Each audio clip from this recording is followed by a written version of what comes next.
اعوذ باللہ من الشیطان الرجیم بسم اللہ الرحمن الرحیم جماعت عزت مندوں مشرانوں کشرانوں زنانوں السلام علیکم ورحمۃ اللہ تعالی وبرکاتہ۔ امید کرتا ہوں آپ سب حضرات خیروفیت سے ہوں گے۔ اللہ کریم ہم سب کی حفاظت فرمائے۔ اللہ رب العزت تمام امت مسلموں کو اپنا پیارا گھر اپنے حبیب صلی اللہ تعالی علیہ وآلہ وسلم کے روضے پاک کی باادب حاضری بار بار نصیب فرمائے۔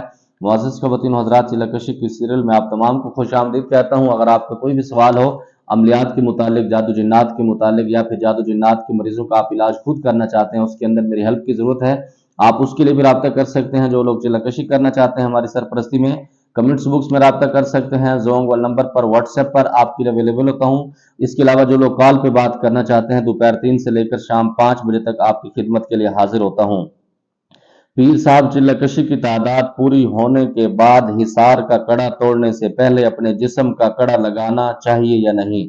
معزز خواتین و حضرات، جو جسم کا کڑا ہوتا ہے اس کے لیے 2-3 چیزیں بہت زیادہ ضروری ہوتی ہیں، سمجھنے کی ضرورت ہے۔ سب سے پہلے جن کو میں چلہ کشی کرواتا ہوں اس سے پہلے حصار کا عمل کرواتا ہوں۔ حصار کا عمل اس وجہ سے کراتا ہوں، اس سے وہ بندہ محفوظ رہتا ہے، اس کی فیملی، اس کی بیوی بچے اس سے محفوظ رہتے ہیں، ان کو ایک حصار مل جاتا ہے۔ نمبر 2 پر جو لوگ چلہ کشی کرتے ہیں اس سے پہلے حصار کا عمل نہیں کرتے تو پھر ان کو جسمانی حصار بھی کرنا پڑتا ہے، اس کے اندر کوتاہی نہیں کرنی پڑتی۔ جو عمل حصار کا میں کروا دیتا ہوں اس کے اندر آپ کو جسمانی کڑا لگانے کی ضرورت نہیں ہوتی۔ بعض اوقات یہ بھی ہوتا ہے کہ آپ کڑا لگانا بھول جاتے ہیں، کڑا لگانے کے بعد پھر جو حصار کا عمل ہم ختم کرواتے ہیں اس کے بعد جو مدامت ہوتی ہے، خدا نخواستہ آپ اس کو 1-2 دن کے لیے سکپ کر دیتے ہیں مصروفیت کی وجہ سے، تو تب بھی آپ کو جسمانی کڑا لگانے کی ضرورت نہیں پڑتی۔ وہی جو حصار کا آپ کا عمل ہوتا ہے وہ آپ کی حفاظت کرتا ہے۔ تو اس لیے آپ جب بھی چلہ کشی کریں اس کے لیے آپ پہلے حصار کا عمل ضرور کر لیں، پوری زندگی کی اس کے اندر آپ نیت کریں۔ اس سے یہ فائدہ ہوگا کہ کبھی بھی جنات کا اٹیک آپ کے اوپر صحیح کام نہیں کرے گا، آپ اس سے بچ جائیں گے بڑی مصیبت سے۔ دوسرے نمبر پر کچھ عاملین ایسا کرواتے ہیں کہ جب چلہ کشی مکمل کرواتے ہیں اس کے بعد اپنے جسم کا کڑا لگواتے ہیں، اس وجہ سے وہ ایک حفاظت کے طور پر ہوتا ہے، اور وہ لگاتے اس وجہ سے کہ اس سے پہلے ان کا حصار کا عمل نہیں ہوتا یا پھر حصار کا عمل ان کا مضبوط نہیں ہوتا، تو اس وجہ سے یہ معاملات چلتے ہیں۔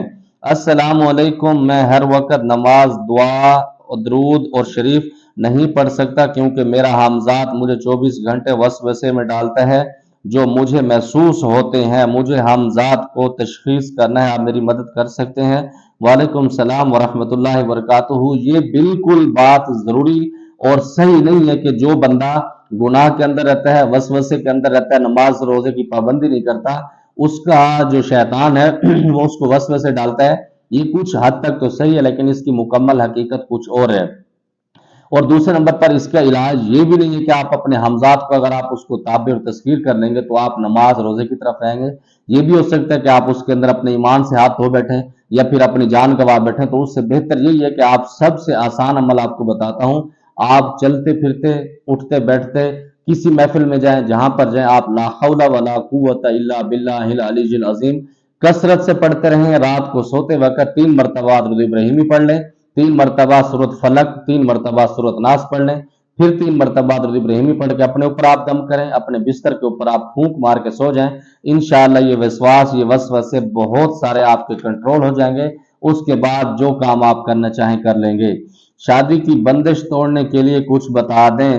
تہجد میں اور سورۃ رحمان، سورۃ کوثر پڑھتا تھا، میرا رشتہ آیا تھا لیکن اچھا بھی تھا، اس کی ڈیتھ ہو گئی تھی۔ اس سے پہلے جو رشتہ آیا تھا لڑکی خود کا ایکسیڈنٹ ہو گیا تھا، اس کے گھر میں بہت سارے مسائل تھے، ہر چیز میں مسئلے بن جاتے ہیں، کوئی روحانی پاور فل والا عمل بتا دو، شکریہ۔ میرے اور میرے بھائی کا سیم یہی مسئلہ ہے۔ معزز خواتین و حضرات، بالکل ایسا ہے کہ کچھ جادو ایسے کیے جاتے ہیں کہ آپ کو وہ تباہ کر کے رکھ دیتے ہیں، آپ کی زندگی کو تباہ کر کے رکھ دیتے ہیں۔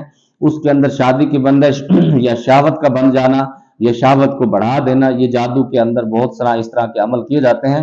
آپ کو ایک عمل بتاتا ہوں۔ سب سے پہلے تو آپ مرد ہیں، جیسے آپ نے بتایا کہ آپ کے بھائی کے ساتھ بھی آپ کا مسئلہ ہے، آپ کسی بھی مسجد کے اندر صفائی کا ٹھیکہ آپ خود لے لیں۔ آپ مسجد کے اندر لائیں، جھاڑو لگائیں، نمازیوں کے جوتے سیدھے کریں۔ یہ آپ نے 41 دن عمل پابندی کے ساتھ کرنا ہے۔ اس کے ساتھ آپ نے 3 مرتبہ درود ابراہیمی پڑھنا ہے اور اس کے بعد 71 مرتبہ سورۃ المزمل مکمل پڑھنی ہے۔ 2 چیزوں پر آپ نے دم کرنا ہے، تیل کی بوتل پر آپ نے دم کرنا ہے، خوشبو پر دم کرنا ہے۔ آپ اپنے لیے الگ کریں گے، آپ کا بھائی اپنے لیے الگ عمل کرے گا۔ اگر آپ نہیں کر سکتے تو کسی سے بھی کروا لیں گے، میری طرف سے عام اجازت ہے، لیکن کسی اور سے اگر آپ کروائیں گے تو اس سے پہلے آپ صدقہ ضرور دیں گے۔ اگر آپ خود بھی کر رہے ہیں تو اس کے لیے بھی صدقہ دیں، لیکن اگر آپ خود کریں اس کے اندر آپ کے پاس صدقے کی گنجائش نہیں ہے تو تب بھی آپ کے گزارش اس سے چل جائے گا، کام چل جائے گا۔ اگر آپ کسی اور سے کروا رہے ہیں، کسی قاری صاحب سے، کسی محلے کے مسجد میں جو قاری صاحب ہوتے ہیں اس سے کروا رہے ہیں، آپ کے اما ابا خود اس عمل کو کر رہے ہیں تو اس کے لیے صدقہ دینا ضروری ہے۔ آپ ایک بوتل تیل کی لیں گے، ایک خوشبو کی لیں گے، 71 مرتبہ سورۃ مزمل اول آخر 3 مرتبہ درود ابراہیمی پڑھ کے آپ نے تیل پر بھی دم کرنا ہے، خوشبو پر بھی دم کرنا ہے۔ یہ عمل بھی آپ نے 41 دن کرنا ہے، لیکن اس کے اندر یہ ہے 41 دن کے اندر پڑھائی روزانہ کرنی، یہ تیل بھی روزانہ لگانا ہے۔ مثال کے طور پر آج آپ نے پڑھائی کی اور شام کو آپ یہ تیل سر پہ بھی لگائیں، ناک کے اندر 2-3 قطرے ڈالیں، پاؤں کی مالش کر لیں اور اس کے ساتھ جو خوشبو ہے آپ وہ استعمال کریں، پرفیوم استعمال کرتے ہیں، عطر استعمال کرتے ہیں، جو آپ کو بہتر لگتا ہے آپ اس کے اوپر دم کر کے اس کو استعمال کرتے ہیں۔ ساتھ میں آپ نمازوں کی پابندی کریں، دونوں بھائی آپ مسجد کی صفائی کا ٹھیکہ لے لیں۔ 41 دن کے بعد انشاءاللہ تعالی اچھے سے اچھا رشتہ آپ کے لیے ہو جائے گا۔